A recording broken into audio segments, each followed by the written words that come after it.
Rush hour is crazy. So let's talk for a little. Listen, you need to get to a point in life where you are brutally honest with yourself. You need to be your biggest fan, yes, but also your biggest critic. Listen, when you ask your family for advice, obviously your family is going to be a little more harsh than a stranger. The stranger, they don't know you that well, so they're going to be super nice. But just because your family is a little harsh with you when you ask them for advice doesn't mean they're telling you the full truth. They still might be sugarcoating some things away from you. You need to be brutally honest with yourself and understand that, you know, it's me versus me at the end of the day. I came into this world alone. I'm going to leave this world alone. No matter who I love, who I acquire, onto my team during my limited time on this earth, at the end of it, I'm all alone. I'm leaving by myself.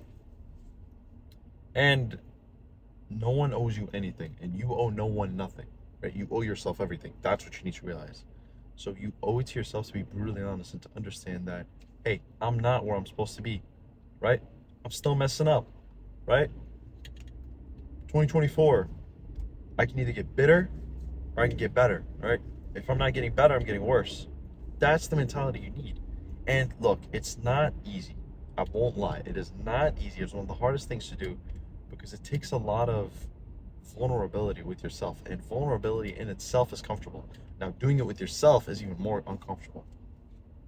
But I promise you, the clarity you feel will be literally life-changing.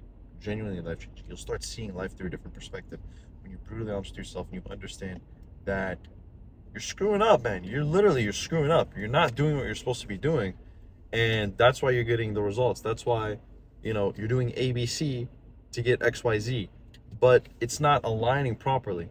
So just be honest with yourself, right? And take some time. Try to self-reflect. There's a stoic approach where every night before you go to bed, you're sitting in bed, you're trying to fall asleep, right?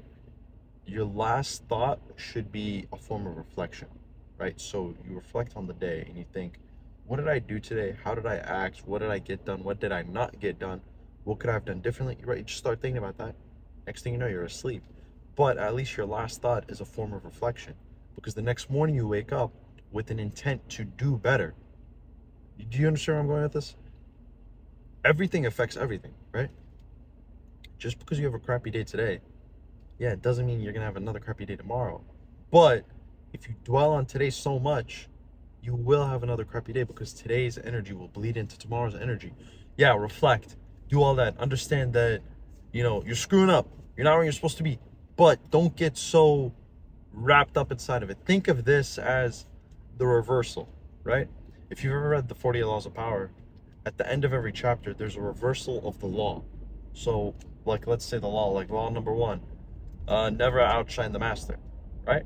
There's a reversal of that which tells you to do, yes, outshine the master. And you have to take everything into consideration and just, take things as they are, man. Yeah, hope that helps. And the sun is blessing. All right, see you in the next video. Cheers.